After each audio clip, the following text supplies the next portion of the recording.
تفہیم القرآن سید ابوالعلا مودودی سورۃ البقرہ آیات 183 تا 187۔ اعوذ باللہ من الشیطان الرجیم، بسم اللہ الرحمن الرحیم۔ یا ایہا الذین آمنوا کتب علیکم الصیام کما کتب علی الذین من قبلکم۔ ترجمہ: اے لوگوں جو ایمان لائے ہو، تم پر روزے فرض کر دیے گئے جس طرح تم سے پہلے انبیاء کے پیرووں پر فرض کیے گئے۔ لعلکم تتقون۔ ترجمہ: اس سے توقع ہے کہ تم میں تقوی کی صفت پیدا ہوگی۔ تفسیر: اسلام کے اکثر احکام کی طرح روزے کی فرضیت بھی بتدریج عائد کی گئی ہے۔ نبی صلی اللہ علیہ وسلم نے ابتدا میں مسلمانوں کو صرف ہر مہینے 3 دن کے روزے رکھنے کی ہدایت فرمائی، مگر یہ روزے فرض نہ تھے۔ پھر 2 ہجری میں رمضان کے روزوں کا یہ حکم قرآن میں نازل ہوا، مگر اس میں اتنی رعایت رکھی گئی کہ جو لوگ روزے کو برداشت کرنے کی طاقت رکھتے ہوں اور پھر بھی روزہ نہ رکھیں، وہ ہر روزے کے بدلے میں 1 مسکین کو کھانا کھلا دیں۔ بعد میں دوسرا حکم نازل ہوا اور یہ عام رعایت منسوخ کر دی گئی، لیکن مریض اور مسافر اور حاملہ یا دودھ پلانے والی عورت اور ایسے بوڑھے لوگوں کے لیے جن میں روزے رکھنے کی طاقت نہ ہو، اس رعایت کو بدستور باقی رہنے دیا گیا اور انہیں حکم دیا گیا کہ بعد میں جب عذر باقی نہ رہے تو قضا کے اتنے روزے رکھ لیں جتنے رمضان میں ان سے چھوٹ گئے ہیں۔ ایام معدودات۔ ترجمہ: چند مقررہ دنوں کے روزے ہیں۔ فمن کان منکم مریضا او علی سفر فعدۃ من ایام اخر۔ ترجمہ: اگر تم میں سے کوئی بیمار ہو یا سفر پر ہو تو دوسرے دنوں میں اتنی ہی تعداد پوری کر لے۔ وعلی الذین یطیقونہ فدیۃ طعام مسکین۔ ترجمہ: اور جو لوگ روزہ رکھنے کی قدرت رکھتے ہوں پھر نہ رکھیں تو وہ فدیہ دیں۔ 1 روزے کا فدیہ 1 مسکین کو کھانا کھلانا ہے۔ فمن تطوع خیرا فہو خیر اللہ۔ ترجمہ: اور جو کوئی اپنی خوشی سے کچھ زیادہ بھلائی کرے تو یہ اسی کے لیے بہتر ہے۔ تفسیر: یعنی 1 سے زیادہ آدمیوں کو کھانا کھلائے یا یہ کہ روزے بھی رکھے اور مسکین کو کھانا بھی کھلائے۔ وَأَن تَصُومُوا خَيْرٌ لَكُمْ إِن كُنتُمْ تَعْلَمُونَ۔ ترجمہ: لیکن اگر تم سمجھو تو تمہارے حق میں اچھا یہی ہے کہ روزہ رکھو۔ تفسیر: یہاں تک وہ ابتدائی حکم ہے جو رمضان کے روزوں کے متعلق ہجری میں جنگ بدر سے پہلے نازل ہوا۔ اس کے بعد کی آیات اس کے 1 سال بعد نازل ہوئیں اور مناسبت مضمون کی وجہ سے اسی سلسلہ بیان میں شامل کر دی گئیں۔ شہر رمضان الذی انزل فیہ القرآن ھدی للناس وبینات من الھدی والفرقان۔ ترجمہ: رمضان وہ مہینہ ہے جس میں قرآن نازل کیا گیا جو انسانوں کے لیے سراسر ہدایت ہے اور ایسی واضح تعلیمات پر مشتمل ہے جو راہ راست دکھانے والی اور حق و باطل کا فرق کھول کر رکھ دینے والی ہیں۔ فمن شہد منکم الشہر فلیصم۔ ترجمہ: لہٰذا اب سے جو شخص اس مہینے کو پائے اس کو لازم ہے کہ اس پورے مہینے کے روزے رکھے۔ وَمَنْ كَانَ مَرِيضًا أَوْ عَلَى سَفَرٍ فَعِدَّةٌ مِّنْ أَيَّامٍ أُخَرَ۔ ترجمہ: اور جو کوئی مریض ہو یا سفر پر ہو تو وہ دوسرے دنوں میں روزوں کی تعداد پوری کرے۔ تفسیر: سفر کی حالت میں روزہ رکھنا یا نہ رکھنا آدمی کے اختیار تمیز پر چھوڑ دیا گیا۔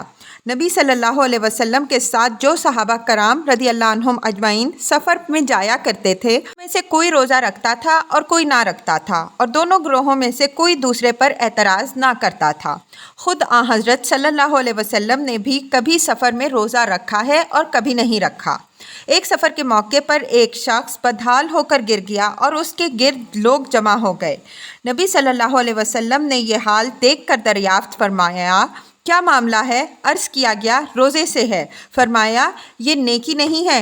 جنگ کے موقع پر تو آپ صلی اللہ علیہ وسلم حکماً روزے سے روک دیا کرتے تھے تاکہ دشمن سے لڑنے میں کمزوری لاحق نہ ہو۔ حضرت عمر رضی اللہ عنہ سے روایت ہے کہ ہم نبی صلی اللہ علیہ وسلم کے ساتھ 2 مرتبہ رمضان میں جنگ پر گئے، پہلی مرتبہ جنگ بدر میں اور آخری مرتبہ فتح مکہ کے موقع پر، اور دونوں مرتبہ ہم نے روزے چھوڑ دیے۔ ابن عمر رضی اللہ عنہ کا بیان ہے کہ فتح مکہ کے موقع پر حضور صلی اللہ علیہ وسلم نے فرما دیا تھا کہ اِنَّهُ يَوْمُ قِتَالٍ ففترو۔ دوسری روایت میں یہ الفاظ ہیں کہ نکم قد دنوتم من عدوکم ففترو اقوالکم، یعنی دشمن سے مقابلہ درپیش ہے، روزے چھوڑ دو تاکہ تمہیں لڑنے کی قوت حاصل ہو۔ یرید اللہ بکم الیسر ولا یرید بکم العسر۔ ترجمہ: اللہ تمہارے ساتھ نرمی کرنا چاہتا ہے، سختی کرنا نہیں چاہتا۔ وَلِتُكْمِلُوا الْعِدَّةَ وَلِتُكَبِّرُوا اللَّهَ عَلَى مَا هَدَاكُمْ وَلَعَلَّكُمْ تَشْكُرُونَ۔ ترجمہ: اس لیے یہ طریقہ تمہیں بتایا جا رہا ہے تاکہ تم روزوں کی تعداد پوری کر سکو، اور جس ہدایت سے اللہ نے تمہیں سرفراز کیا ہے اس پر اللہ کی کبریائی کا اظہار کرو اور اعتراف کرو اور شکر گزار بنو۔ تفسیر: یعنی اللہ نے صرف رمضان ہی کے دنوں کو روزوں کے لیے مخصوص نہیں کر دیا، بلکہ جو لوگ رمضان میں کسی عذر شرعی کی بنا پر روزہ نہ رکھ سکیں ان کے لیے دوسرے دنوں میں اس کی قضا کر لینے کا راستہ بھی کھول دیا ہے، تاکہ قرآن کی نعمت اس نے تمہیں عطا کی ہے اس کا شکر ادا کرنے کے قیمتی موقع سے تم محروم نہ رہ جاؤ۔ یہاں یہ بات بھی سمجھ لینی چاہیے کہ رمضان کے روزوں کو صرف عبادت اور صرف تقویٰ کی تربیت ہی نہیں قرار دیا گیا ہے، بلکہ انہیں مزید برآں اس عظیم و شان نعمت ہدایت پر اللہ تعالیٰ کا شکریہ بھی ٹھہرایا گیا ہے جو قرآن کی شکل میں اس نے ہمیں عطا فرمائی ہے۔ حقیقت یہ ہے کہ ایک دانش مند انسان کے لیے کسی نعمت کی شکر گزاری اور کسی احسان کے اعتراف کی بہترین صورت اگر ہو سکتی ہے تو وہ صرف یہی ہے کہ وہ اپنے آپ کو اس مقصد کی تکمیل کے لیے زیادہ سے زیادہ تیار کرے جس کے لیے عطا کرنے والے نے وہ نعمت عطا کی ہو۔ قرآن ہم کو اس لیے عطا فرمایا گیا ہے کہ ہم اللہ تعالیٰ کی رضا کا راستہ جان کر خود اس پر چلیں اور دنیا کو اس پر چلائیں۔ اس مقصد کے لیے ہم کو تیار کرنے کا بہترین ذریعہ روزہ ہے، لہٰذا نزول قرآن کے مہینے میں ہماری روزہ داری صرف عبادت ہی نہیں اور صرف اخلاقی تربیت ہی نہیں بلکہ اس کے ساتھ خود اس نعمت قرآن کی بھی صحیح اور موزوں شکر گزاری ہے۔ وَإِذَا سَأَلَكَ عِبَادِي عَنِّي فَإِنِّي قَرِيبٌ۔ ترجمہ: اور اے نبی صلی اللہ علیہ وسلم، میرے بندے اگر تم سے میرے متعلق پوچھیں تو انہیں بتا دو کہ میں ان سے قریب ہی ہوں۔ اجیب دعوت الداعی اذا دعان۔ ترجمہ: پکارنے والا جب مجھے پکارتا ہے میں اس کی پکار سنتا اور جواب دیتا ہوں۔ فَلْيَسْتَجِيبُوا لِي وَلْيُؤْمِنُوا بِي۔ ترجمہ: لہٰذا انہیں چاہیے کہ میری دعوت پر لبیک کہیں اور مجھ پر ایمان لائیں۔ تفسیر: یعنی اگرچہ تم مجھے دیکھ نہیں سکتے اور نہ اپنے حواس سے مجھ کو محسوس کر سکتے ہو، لیکن یہ خیال نہ کرو کہ میں تم سے دور ہوں، نہیں، میں اپنے ہر بندے سے اتنا قریب ہوں کہ جب وہ چاہے مجھ سے عرض معروض کر سکتا ہے، حتیٰ کہ دل ہی دل میں وہ جو کچھ مجھ سے گزارش کرتا ہے میں اسے بھی سن لیتا ہوں، اور صرف سنتا ہی نہیں فیصلہ بھی صادر کر دیتا ہوں۔ جن بے حقیقت اور بے اختیار ہستیوں کو تم نے اپنی نادانی سے الہ اور رب قرار دے رکھا ہے ان کے پاس تو تمہیں دوڑ دوڑ کر جانا پڑتا ہے، اور پھر بھی نہ وہ تمہاری شنوانی کر سکتے ہیں اور نہ ان میں سے کوئی یہ طاقت رکھتا ہے کہ تمہاری درخواستوں پر کوئی فیصلہ صادر کر سکے، مگر میں کائنات بے پایاں کا فرما روائے مطلق، تمام اختیارات اور تمام طاقتوں کا مالک تم سے اتنا قریب ہوں کہ تم خود بغیر کسی واسطے اور وسیلے اور سفارش کے براہ راست ہر وقت اور ہر جگہ مجھ تک اپنی عرضیاں پہنچا سکتے ہو، لہٰذا تم اپنی اس نادانی کو چھوڑ دو کہ ایک ایک بے اختیار بناوٹی خدا کے در پر مارے مارے پھرتے رہو۔ میں جو دعوت تمہیں دے رہا ہوں اس پر لبیک کہہ کر میرا دامن پکڑ لو، میری طرف رجوع کرو، مجھ پر بھروسہ کرو اور میری بندگی و اطاعت کرو۔ لعلہم یرشدون۔ ترجمہ: یہ بات ہے تم انہیں سنا دو شاید کہ وہ راہ راست پال لیں۔ تفسیر: یعنی تمہارے ذریعے سے یہ حقیقت حال معلوم کر کے ان کی آنکھیں کھل جائیں اور وہ اس صحیح رویے کی طرف آ جائیں جس میں ان کی اپنی ہی بھلائی ہے۔ احل لکم لیلۃ الصیام الرفث الی نسائکم۔ ترجمہ: تمہارے لیے روزوں کے زمانے میں راتوں میں اپنی بیویوں کے پاس جانا حلال کر دیا گیا ہے۔ ہن لباس لکم وانتم لباس لہن۔ ترجمہ: وہ تمہارے لیے لباس ہے اور تم ان کے لیے۔ تفسیر یعنی جس طرح لباس اور جسم کے درمیان کوئی پردہ نہیں رہ سکتا بلکہ دونوں کا باہمی تعلق و اتصال بالکل غیر منفک ہوتا ہے، اسی طرح تمہارا اور تمہاری بیویوں کا تعلق بھی ہے۔ علم اللہ انکم کنتم تختانون انفسکم فتاب علیکم۔ ترجمہ: اللہ کو معلوم ہو گیا کہ تم لوگ چپکے اپنے آپ سے خیانت کر رہے تھے، اور اس نے تمہارا قصور معاف کر دیا اور تم سے درگزر فرمایا۔ فَالْآنَ بَاشِرُوهُنَّ وَابْتَغُوا مَا كَتَبَ اللَّهُ لَكُمْ۔ ترجمہ: اب تم اپنی بیویوں کے ساتھ شب باشی کرو اور جو لطف اللہ نے تمہارے لیے جائز کر دیا ہے اسے حاصل کرو۔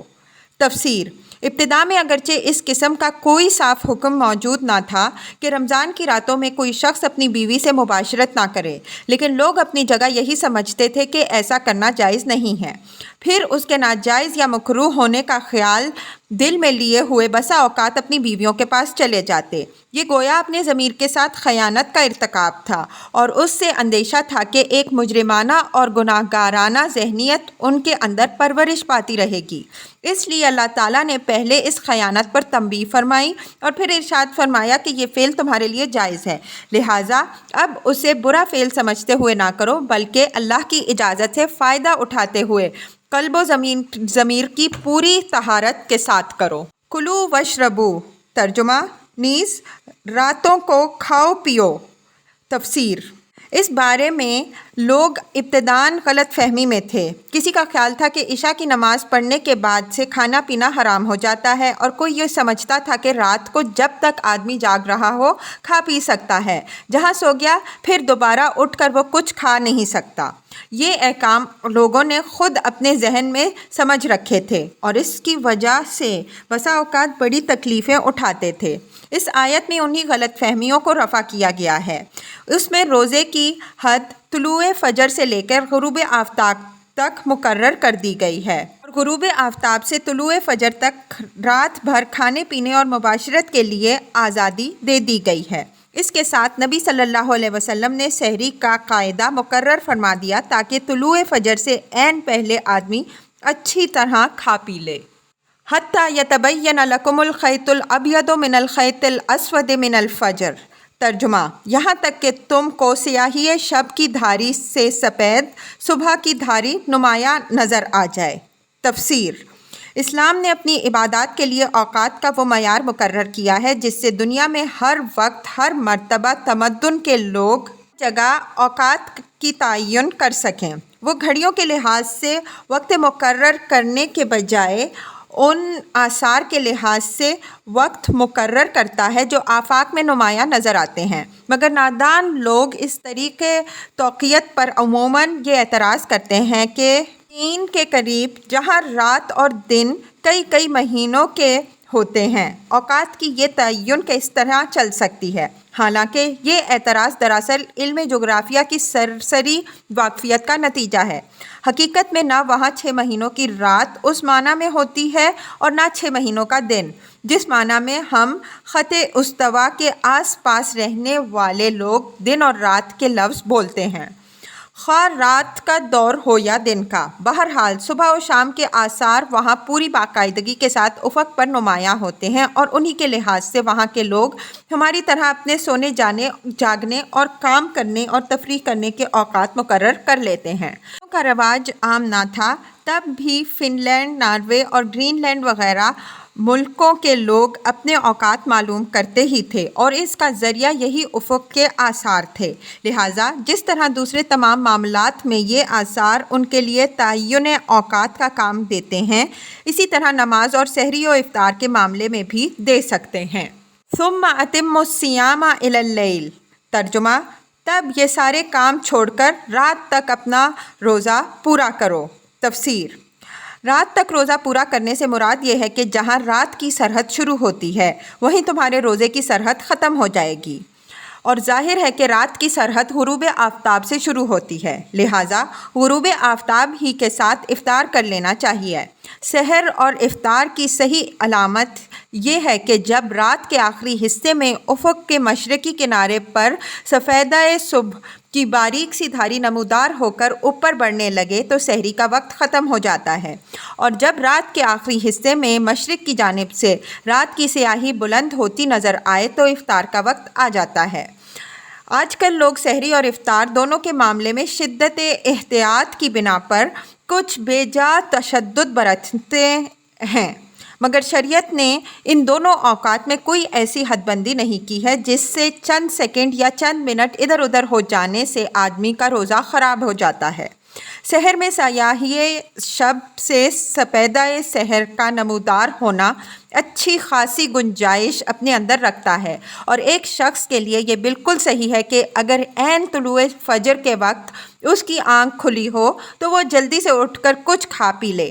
حدیث میں آتا ہے کہ حضور صلی اللہ علیہ وسلم نے فرمایا، اگر تم میں سے کوئی شخص سحری کھا رہا ہو اور اذان کی آواز آ جائے تو فوراً چھوڑ نہ دے بلکہ اپنی حاجت بھر کر کھا پی لے۔ اسی طرح افطار کے وقت بھی غروب آفتاب کے بعد خواہ مخواہ دن کی روشنی ختم ہونے کا انتظار کرتے رہنے کی کوئی ضرورت نہیں ہے۔ نبی صلی اللہ علیہ وسلم سورج ڈوبتے ہی بلال رضی اللہ عنہ کو آواز دیتے کہ لاؤ ہمارا شربت۔ بلال رضی اللہ عنہ عرض کرتے، یا رسول اللہ، ابھی تو دن کی چمک ہے۔ آپ صلی اللہ علیہ وسلم فرماتے کہ جب رات کی سیاہی مشرق سے اٹھنے لگے تو روزے کا وقت ختم ہو جاتا ہے۔ وَلَا تُبَاشِرُوهُنَّ وَأَنْتُمْ عَاكِفُونَ فِي الْمَسَاجِدِ۔ ترجمہ: جب تم مسجدوں میں معتکف ہو تو بیویوں سے مباشرت نہ کرو۔ تفسیر: معتکف ہونے کا مطلب یہ ہے کہ آدمی رمضان کے آخری 10 دن مسجد میں رہے اور یہ دن اللہ کے ذکر کے لیے مختص کر دے۔ اس اعتکاف کی حالت میں آدمی اپنی انسانی حاجات کے لیے مسجد سے باہر جا سکتا ہے، مگر لازم ہے کہ وہ اپنے آپ کو شہوانی لذتوں سے روکے رکھے۔ تِلْکَ حُدُودُ اللہِ فَلَا تَقْرَبُوهَا۔ ترجمہ: یہ اللہ کی باندھی ہوئی حدیں ہیں، ان کے قریب نہ پھٹکنا۔ تفسیر: یہ نہیں فرمایا کہ ان حدوں سے تجاوز نہ کرنا، بلکہ یہ فرمایا کہ ان کے قریب نہ پھٹکنا۔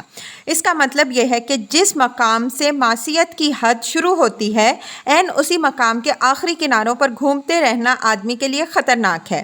سلامتی اسی میں ہے کہ آدمی سرحد سے دور ہی رہے تاکہ بھولے سے بھی قدم اس کے پار نہ چلا جائے۔ یہی مضمون اس حدیث میں بھی بیان ہوا ہے جس میں نبی صلی اللہ علیہ وسلم نے فرمایا کہ لِكُلِّ مَلَكٍ حَمَىٰ وَإِنَّ حَمَى اللہِ مُحَرَّمٌ فَمَنْ رَتَعَ حَوْلَ الْحَمَىٰ يُوشِكُ أَن يَقَعَ فِيهِ۔ عربی زبان میں حما اس چراگاہ کو کہتے ہیں جسے کوئی رئیس یا بادشاہ پبلک کے لیے ممنوع کر دیتا ہے۔ اس استعارے کو استعمال کرتے ہوئے حضور صلی اللہ علیہ وسلم فرماتے ہیں کہ ہر بادشاہ کی ایک حما ہوتی ہے، اور اللہ کی حما اس کی وہ حدیں ہیں جن سے اس نے حرام و حلال اور طاعت و معصیت کا فرق قائم کیا ہے۔ جو جانور حما کے گرد ہی چرتا رہے گا، ہو سکتا ہے کہ ایک روز وہ حما کے اندر داخل ہو جائے۔ افسوس ہے کہ بہت سے لوگ جو شریعت کی روح سے ناواقف ہیں، ہمیشہ اجازت کی آخری حدوں تک ہی جانے پر اصرار کرتے ہیں، اور بہت سے علماء اور مشائخ بھی اسی غرض کے لیے سندیں ڈھونڈ ڈھونڈ کر جواز کی آخری حدیں انہیں بتایا کرتے ہیں تاکہ وہ اس باریک خط امتیاز ہی پر گھومتے رہیں جہاں اطاعت اور معصیت کے درمیان محض بال برابر فاصلہ رہ جاتا ہے۔ اسی کا نتیجہ ہے کہ بکثرت لوگ معصیت اور معصیت سے بھی بڑھ کر ضلالت میں مبتلا ہو رہے ہیں، کیونکہ ان باریک سرحدی خطوط کی تمیز اور ان کے کنارے پہنچ کر اپنے آپ کو قابو میں رکھنا ہر ایک کے بس کا کام نہیں ہے۔ كَذَلِكَ يُبَيِّنُ اللہِ آيَاتِهِ لِلنَّاسِ لَعَلَّهُمْ يَتَّقُونَ۔ ترجمہ: اس طرح اللہ اپنے احکام لوگوں کے لیے بصراحت بیان کرتا ہے، توقع ہے کہ وہ غلط رویے سے بچیں گے۔